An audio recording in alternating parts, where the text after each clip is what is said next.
You never know who is looking. It could be a ghostly entity peering out at you from the cracked door of your closet, or a creep that decided to put up a hidden camera in a photo on your wall. Some people never know. They never know that their most private moments are being watched by a curious third party.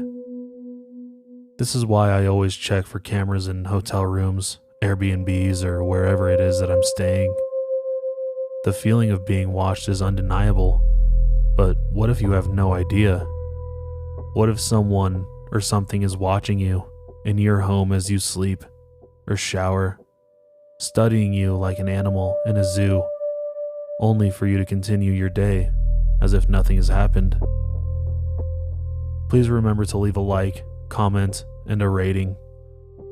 Also, following me wherever you are listening helps me out a lot. Now let's begin. Scary, but true.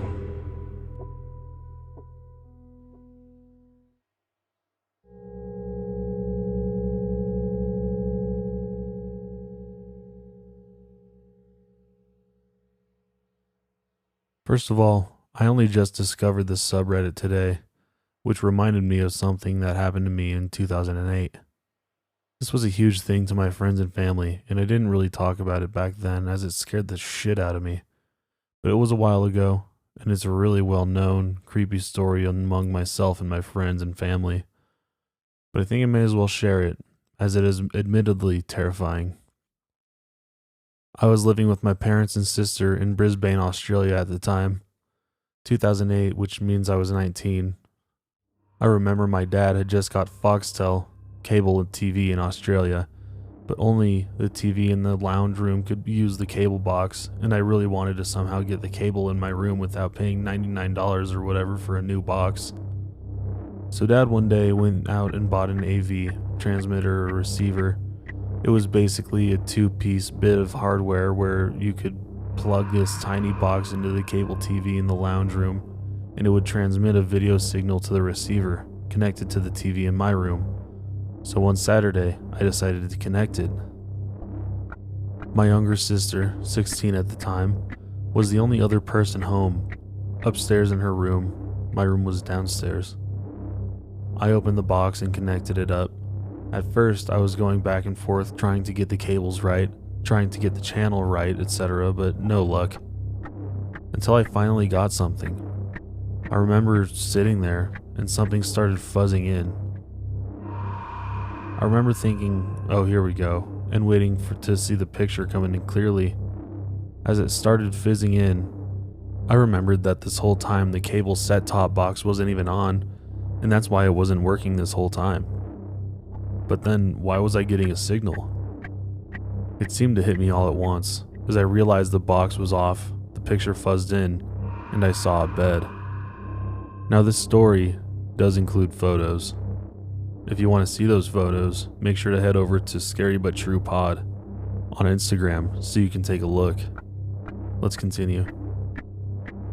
I took a photo of the TV.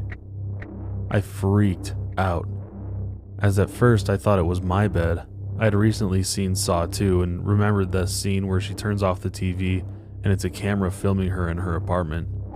That was the first thing I thought of. I sprinted upstairs to see my sister, absolutely terrified. I told her to come down and take a look. She came down and we both realized it wasn't my bed. We didn't know whose bed it was or how I was getting the signal. Obviously it was the AV receiver picking up a camera signal, but we were just too confused as to who or what it was for. Eventually, my parents came home, and we concluded that it would have to be a neighbor or someone living close by for us to be receiving the signal. We waited around until 6 p.m., and then someone came into the room. Here's another photo. My dad recognized it as one of our neighbors. We still didn't know what the camera was for, but we assumed it had something to do with fidelity. Either he or his wife had set it up to watch the other and see if they were cheating. Either this, or it was to tape themselves having sex. We entertained the idea that he was a murderer and would film himself murdering people in his room, but just to freak each other out. We'd always make jokes about how one night we'll turn it on and it'll just be his face with clown makeup on, staring at the camera, waving, and then him walking out of the bedroom with a knife. This never happened, but what did happen was still super creepy. We connected to the signal for over a week, but after a few days the novelty kind of wore off. We felt a bit weird watching it and just resigned to the explanation that it was to catch his wife cheating, until one day we turned it on and realized what we had discovered.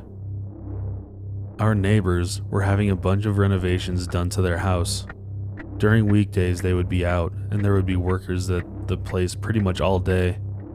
It had been like this for over a month. We started watching the feed and saw a man walk into their room. It was the plumber that had been there regularly for the renovations. We didn't think anything of it until he started opening drawers. I called out to my mom, only person home at the time, and we started watching it. He started getting the wives' underwear out and sniffing them, doing all that creepy stuff. At first we were like, oh my god, how embarrassing, he's being filmed. Will the neighbors see this somehow? But then what happens next was truly terrifying. He slowly walked over to the camera and looked right down the lens. We were convinced that he knew we were watching. My mom immediately called my dad. I kept watching. He started fiddling with it and then put it back down. I told my mom that I didn't think he knew we were watching, but he is definitely the guy that put the camera there. Dad came home, and by this time the plumber had left. Much to Mom's pleading, Dad went over to the neighbors to tell them what we saw. My mom wanted to completely stay out of it and was terrified, understandably. When we told the neighbors, they had no idea what we were talking about. They allowed Dad to go up to their room, and what he found that was holding the camera was an installed device in the wall that was designed to monitor water usage, which was completely normal at the time, as Brisbane had been hit with a drought recently, and there were lots of water restrictions. Still is now, I think. The plumber had installed this into the wall, but had fitted a camera behind it in the wall to watch the bed. Immediately they called the police, who came over and conducted an investigation. For the next week or so, we didn't hear much about it. I spent most of this time just telling my friends, showing them pictures, but truthfully, my whole family was scared every night. It was just very creepy, thinking that we could have stuff like that hidden in our house. Chances are we didn't, but it was still really scary. After a couple of weeks, my mom was speaking to the wife next door and asked what had happened with it all. The wife said that the police found out he would, at nights, come to our street and sit in his car and watch them on his laptop. When my mom told me this, I got the biggest shivers. The reason was, besides the obvious of a creepy dude sitting in his car watching people through a hidden camera, was because on multiple nights, when I had driven home late from my girlfriend's or walked home drunk after a night out, I remember seeing a station wagon about 30 meters down the street from our house. It was never there during the day, always at night. I'd walk past it and look at my reflection in the windows, assuming no one was inside. I was always so confused by whose car it was, but literally never thought it was anything. It still scares me so much that it was just this creepy plumber sitting back there on a laptop watching a hidden camera stream of my neighbors. Anyway, that's my story. It's all true, and it still creeps me out to this day, but my friends and I have a good laugh about it.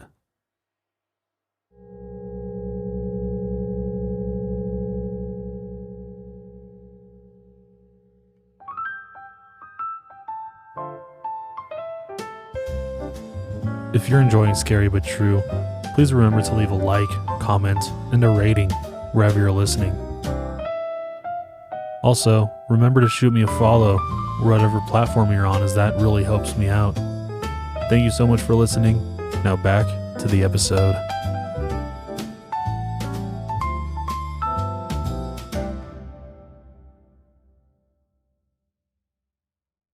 When I was 13, I experienced the ghost of my grandmother. She died in her sleep while taking a nap on the living room couch.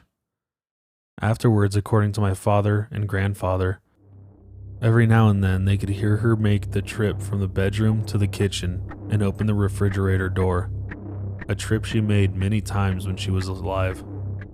At first, I thought my grandfather and father were making this up, having fun at my expense. A couple of years later, after she passed away, my father and I went to spend the weekend with my grandfather. My father and I slept on the living room couch, the same couch my grandmother died on. My grandfather left the house to go to a next door neighbor's house to play poker. My father and I went to bed in the living room. My father went right to sleep. I laid awake reading a magazine. After a while, I heard the noise of the back bedroom door being pulled open. I heard the sound of shuffling feet. I heard the creak in the floor directly in front of the bathroom doorway. I heard more shuffling feet. Then I heard the fridge door being pulled open, and I heard the sound of a glass bottles in the fridge door clinking against each other. Feeling thirsty, I decided to get out of the bed and join my grandfather in the kitchen for a cold drink. I go into the kitchen only to find myself all alone. I was puzzled. I could have sworn I heard my grandfather walk from the bedroom into the kitchen and open the fridge. Then I remembered that my grandfather wasn't home. He was over at the neighbor's house, and he hadn't come back yet. Then I remembered my grandfather's and father's ghost stories. I got scared. I raced from the kitchen into the living room and leaped over my sleeping father into my side of the bed. And then I went to sleep. I don't know how long I slept before I woke up with a feeling of paralyzing fear in my body. I was frozen. I was laying on my right side. It took me a while for me to work up the courage to turn my head to the left. My head was covered by my blanket, and there was a shadow being cast onto my blanket. The shadow was the outline of a head and shoulders of a woman with a beehive hairdo. My grandmother used to always have a beehive hairdo even years after it went out of style, up until she died. I heard heavy breathing coming from the shadow. I had to work up the courage to move one of my hands to remove the blanket off my face. When I did, in an instant, the paralyzing fear I felt was gone. The shadow was gone, the heavy breathing was gone. My father was still sleeping. I pulled the blanket back over my head and went back to sleep, only to wake up again on my right side. The paralyzing fear was back. Forcing myself to turn my head, the shadow was back. The heavy breathing was back. Again, I had to summon up all my courage to move my hand and take the blanket off my face, only to find nothing there and the paralyzing fear gone. I went through the same routine the entire night. I lost count of how many times this happened throughout the night, maybe a dozen, maybe more, but it happened a lot. The next morning, I told my father what had happened to me throughout the entire night while he slept. The sounds of the bedroom door opening, the shuffling feet, the fridge door opening, nobody in the kitchen, being awakened with a paralyzing fear, the shadow, the heavy breathing, and the repeat performances throughout the night. I kind of expected him to tell me that I was just seeing and hearing things, but instead he smiled and exclaimed, "That was Grandma."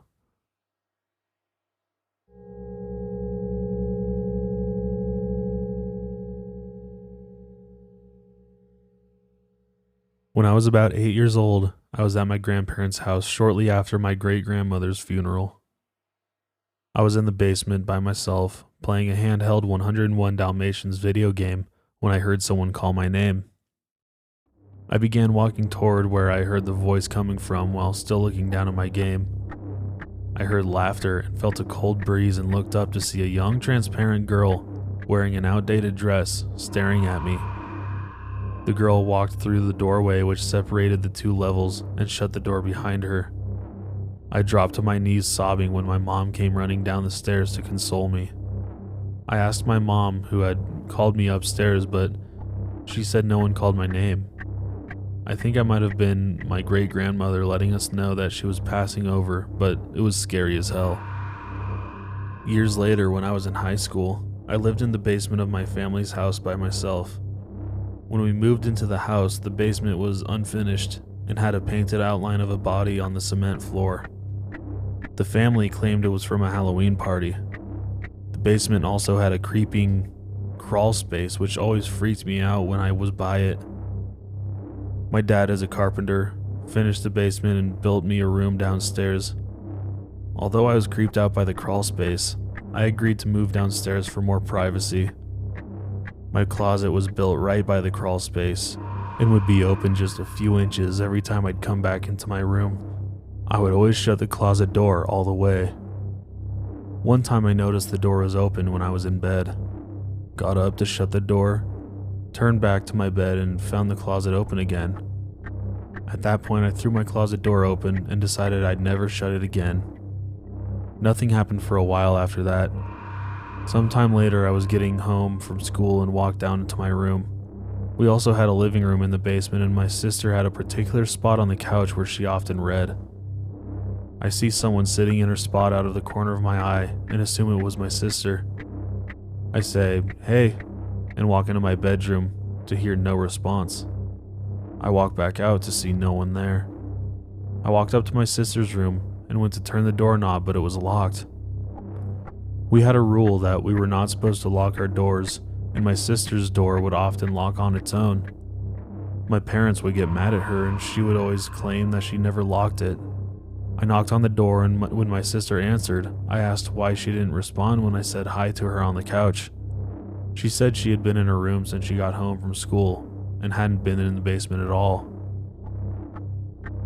After a few years, my family moved out of state. One of my friends from my old high school asked me to go to homecoming with her, so I traveled back for that. While at an after party, I saw a kid from my old neighborhood. He asked me if I used to live on the house on Alder, and I told him I had. He then asked if anyone ever saw any ghosts in the house. I was freaked out and told him that I had, and asked how he knew. He told me his best friend lived in that house before me, and she saw her too, in the crawl space. After I drove back to my new house, I told my parents about what the kid had told me. My mom finally decided to tell us that a woman died in my sister's room before we moved in, and they didn't want us to be freaked out, so they just didn't tell us. It finally made sense to me, and I realized that I wasn't just seeing things.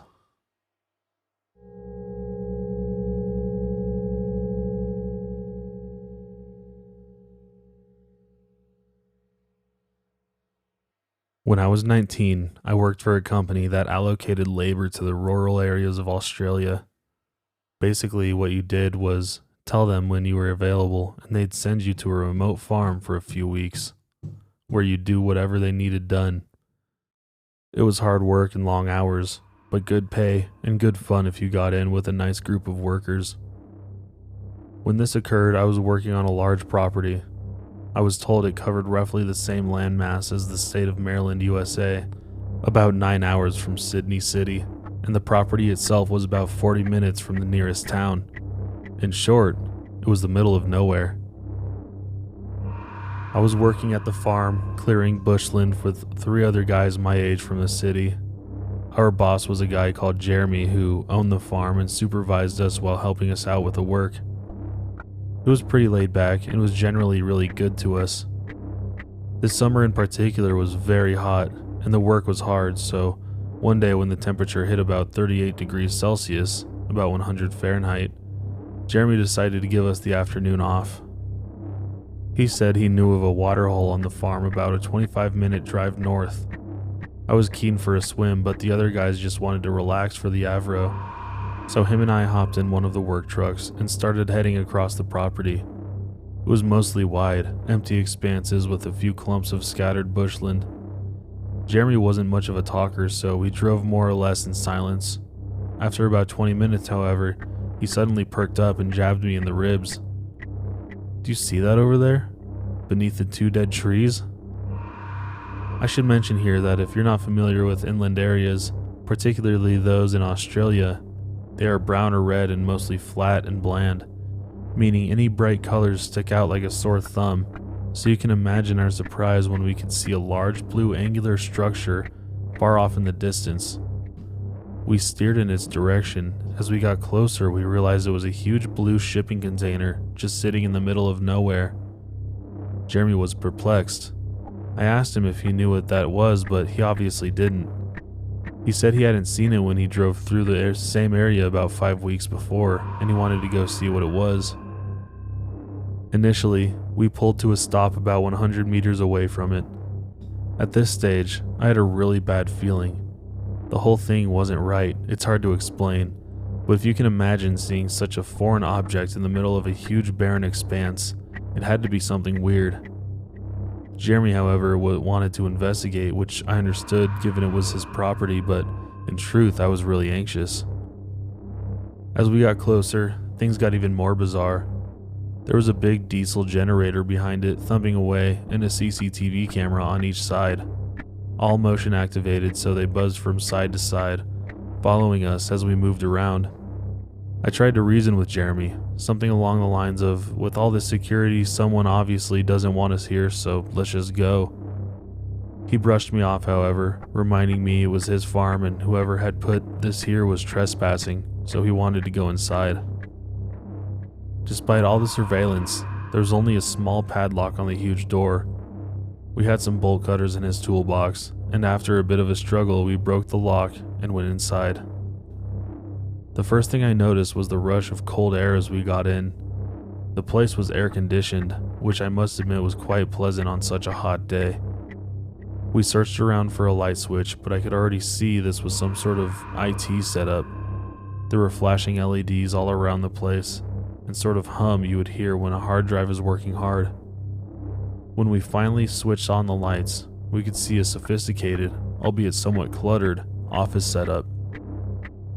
There were hard drives the size of bar fridges and other computer equipment lining the walls, sometimes piled 2 or 3 high, and plastic storage boxes scattered around the far wall, and several desks with computer monitors arranged in the middle, complete with rolling office chairs.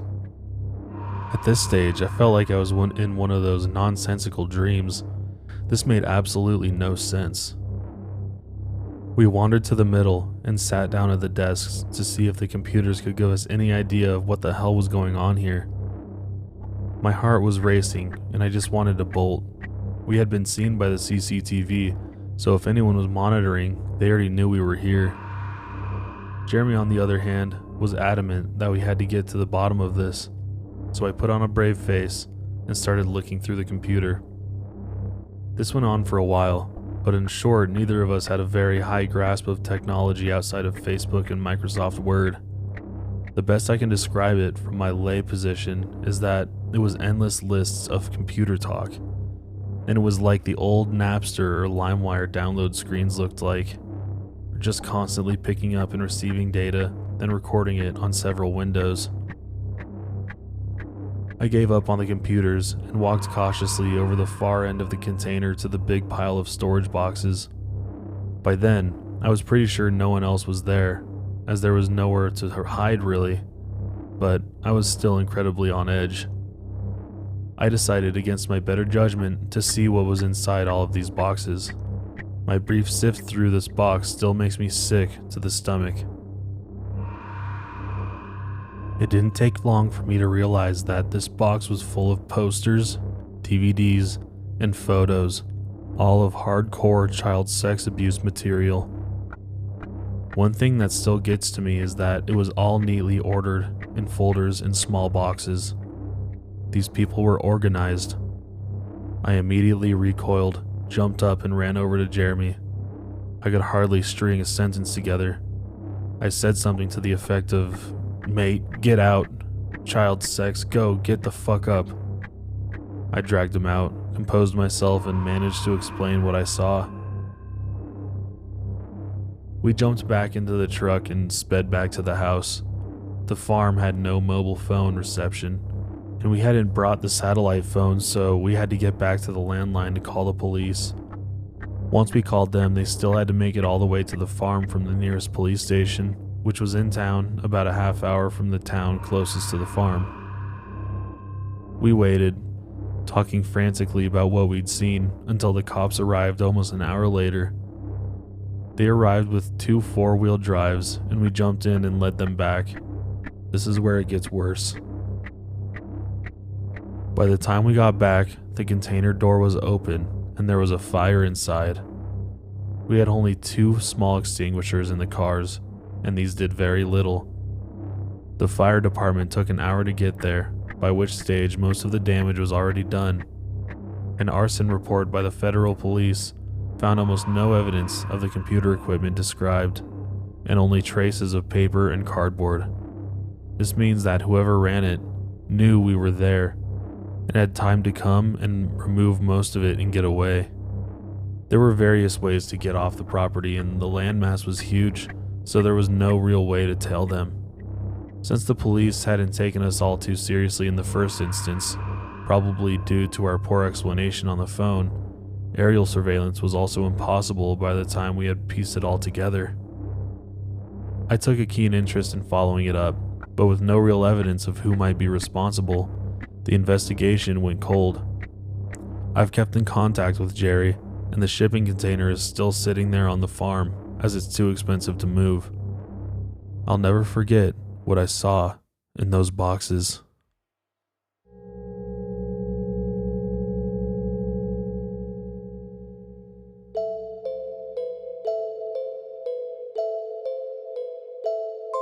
Thank you so much for listening.